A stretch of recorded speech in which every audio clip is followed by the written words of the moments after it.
Okay, first topic today. It's steamy outside. We might be getting a little bit of relief today in many parts of the U.S., but it's still hot out. And that's taking a big ding out of many businesses' bottom lines, especially in May, June, July, and August. So joining us to talk about all this from Oxford, Mississippi, joining us on Skype is Randy Harrington, a business leadership consultant, CEO of Strategic Arts and Sciences, as well as the author of Evolutionaries, Transformational Leadership. Hey there, I see you're on the phone, Randy. Hey, how are you? Thanks for coming on. Thank you. So there is such a thing as the summer productivity slump, huh? Oh, there's no doubt about it. And it's one of the most consistent trends that we can see in businesses, small and large, across the country. In fact, across the world. It's not just an American phenomenon. And the study that we're looking at from Captivate shows that productivity typically tumbles 20% in the summer for businesses out there across the U.S., right? That's right. Okay, and what about attendance? How does that do? And attendance is just about as bad. It's also down usually by about a fifth as things go along. And what's interesting to me is that, each and every year, I'm going to just go ahead and say it, bad managers are surprised. They go, oh, my goodness, what's happened here? What's going on? And my first message is, hello, wake up.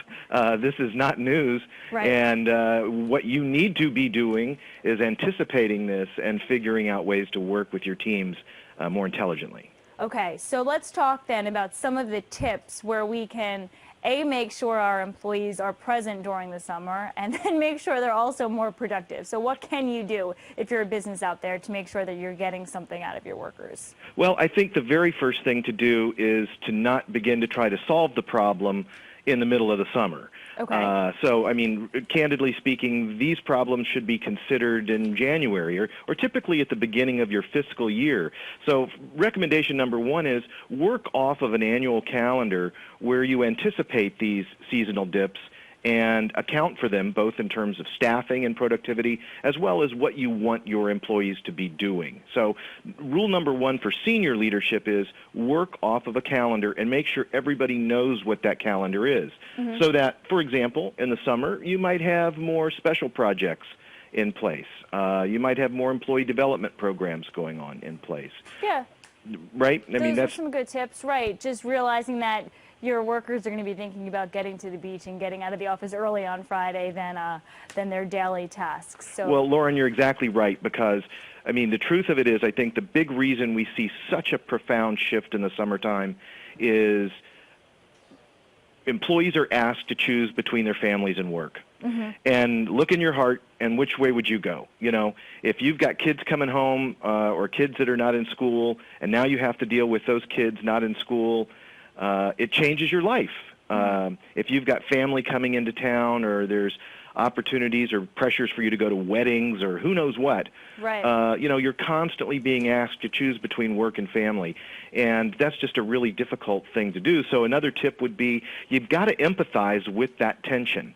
You've got to at least acknowledge that tension and then figure out ways to allow those employees to minimize the pain of that choice. Yeah, so you have to certainly be realistic, empathize, and then you also say set the tone from the top. What do you mean by that?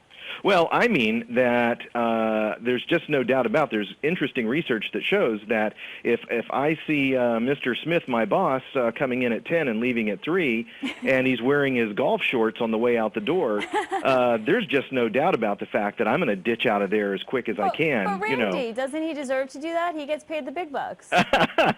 Well, and the truth of it is that Mr. Smith might actually be out closing a big deal on that golf course that's critical to the business.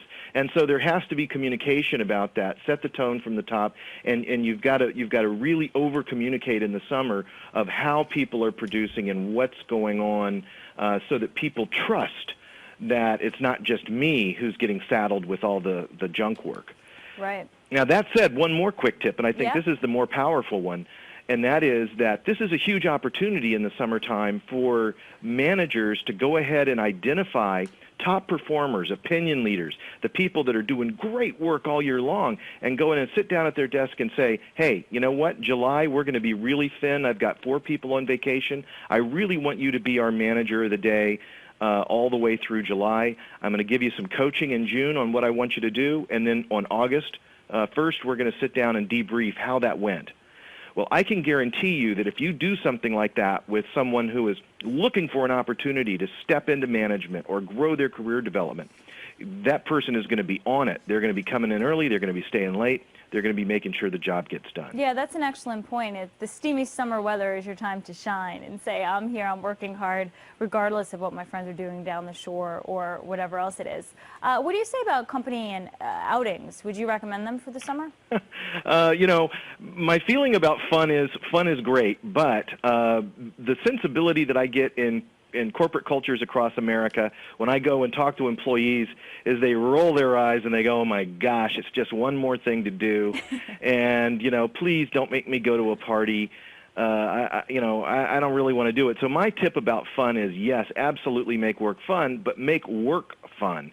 In other words, make people have fun while they're doing their job. That's such a good point. It really is, because, you know, maybe people won't admit it, but, you know, you have valuable and limited time, and it should be fun when you're at work, and your fun shouldn't have to be something you're forced to do when you're outside of work. That's exactly. Such a great if you say mandatory fun, you know, that's not fun. It's just not fun.